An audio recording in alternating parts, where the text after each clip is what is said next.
তো ওই যে বললাম, উনি বললো যে চুর পুলিশের মতোই, এভাবেই আসলে আমাদের এখানে ব্যবসা। সন্ত্রাসী চিন্তাকারী সব এখানে হবে যদি ফুটপাত না থাকে।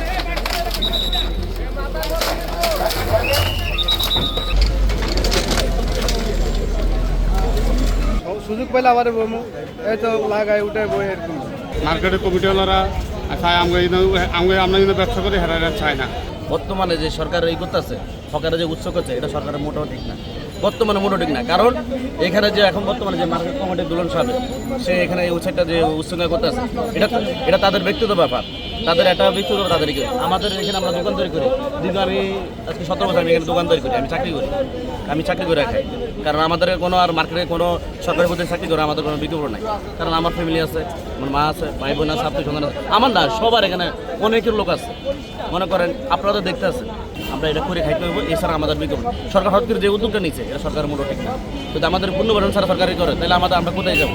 এখন আমাদের তো হিসাবে থাকে যে একবেলা খাচ্ছি, 2 বেলা না খেয়ে থাকতে হচ্ছে, ঠিক আছে। এখন তো আমাদের সেরকম আমরা কোটিপতি না, আমাদের তো আমরা পুঁজিবান না, আমরা বিত্তবান না, আমরা সাধারণ ক্ষুদ্র ব্যবসায়ী। তো এখানে আমরা ব্যবসা করি, দেশীয় পণ্য বিক্রি করি, পরিবার পরিজন নিয়ে সুন্দর মতো সংসার করি, ঘর ভাড়া দিয়ে থাকি। হ্যাঁ, এটাই তো আমাদের মোটামুটি জীবন। আজকে 40 বছর যাবত আমরা এভাবেই করতেছি। এখানে এত লক্ষ লক্ষ হকারকে আসলে কোনো টাকা পয়সা বা পুনর্বাসন করাটা সম্ভব না। রাস্তায় না গেলে একটু শৃঙ্খলাভাবে ব্যবসা বাণিজ্য করলে মোটামুটি আমরা একটা ডাইল ভাত খেয়ে বাঁচতে পারি। আর বসবো বলতে আসলে এটা তো সরকার ডাইরেক্ট কোনো আপনার অনুমতি দেয় না, কিন্তু আসলে আমরা এইভাবেই করি, ঠিক আছে। তো ওই যে বললাম, উনি বললো যে চুর পুলিশের মতোই, এভাবেই আসলে আমাদের এখানে ব্যবসা।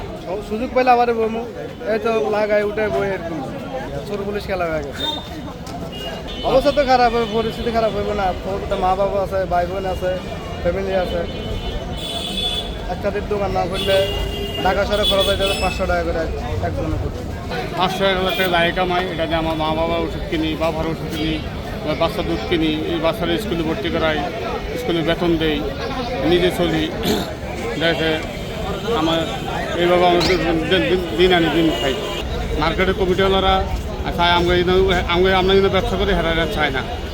দেখে আমি একটা কম্বল বেশি, উনি যেন কম্বল না বেছে, এই জন্যে ওনারা উঠে দেয়। যেহেতু আমি একটা লাকি বেছি, ওনারা লাকি না বেছে, এটা কোনো আইনে নাই। যে যেটা ভাড়ে করো, যে যেন ভাড়ে করবে, ওনারা এটা চাইতেছে সব উঠে জায়গা আমরা যেন দোকানে না করি, তাহলে একা ব্যবসা করি।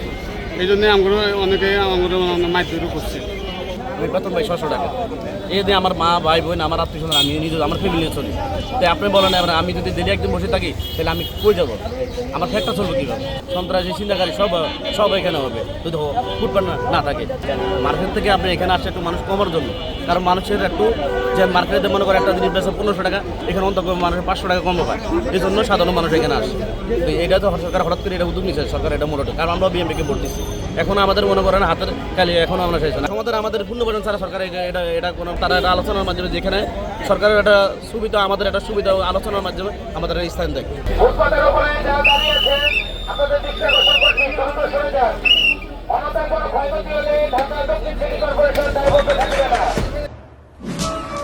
দেশে দেশে সবার সাথে দ্য নিউজ।